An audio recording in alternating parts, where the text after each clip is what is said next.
Yeah, I think you may be right on that. I do think we may see an Ethereum ETF and a Solana ETF. Now, you brought up the SEC and Ethereum.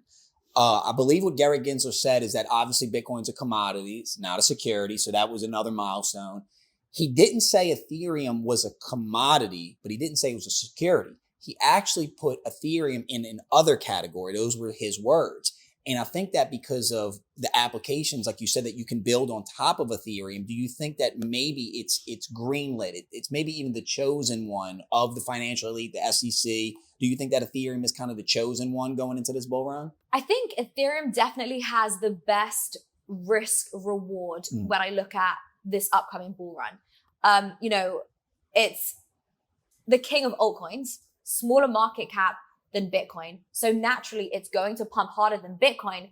The rest are all extremely, extremely risky. Like I said, everything is being built on Ethereum right now. The SEC haven't called it a security. They put it in that other category. And so I feel like it's the safest that's going to pump the hardest, if that makes sense. Bitcoin, we know it's safe. But ultimately, Ethereum is going to outperform Bitcoin in this upcoming bull run.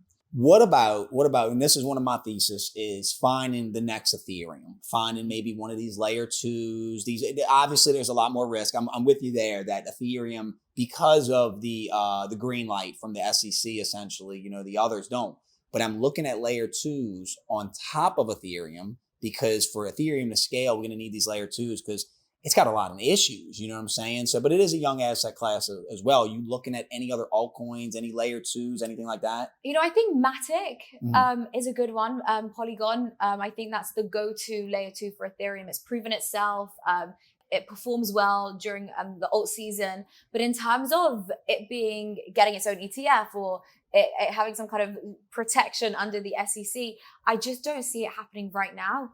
It's such an immature market. We're so new. Everything is so early right now that we're just trying to get the layer ones approved. We are so far from getting layer twos approved. In terms of the Ethereum killer, Solana could be the Ethereum killer. You have to understand that people will always, throughout history, in the present and in the future, will always prefer convenience over security, right? People want something that's fast. That's what they desire. And Solana beats both Bitcoin and Ethereum on that. People don't care about decentralization. They just don't. And if we're going to get crypto to the masses, people want easy, they want fast, they want convenience. Solana is the easiest to buy. Bitcoin is actually extremely difficult for a newbie to get their hands on. Think about it.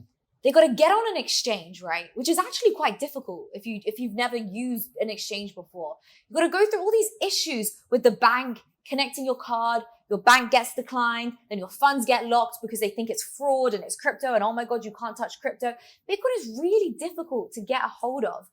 The way that I acquire Bitcoin mostly is through salary, income. People pay me in Bitcoin. That's how I acquire it. Ethereum is easier because you have decentralized exchanges like Uniswap, which are so easy to use. Yeah, albeit it's a little bit more technical, but it's faster. There's no KYC, there's no credit cards, there's no banks. You have none of that. It's so much easier. But Solana is even easier. Just download Phantom Wallet, connect your card, you're done.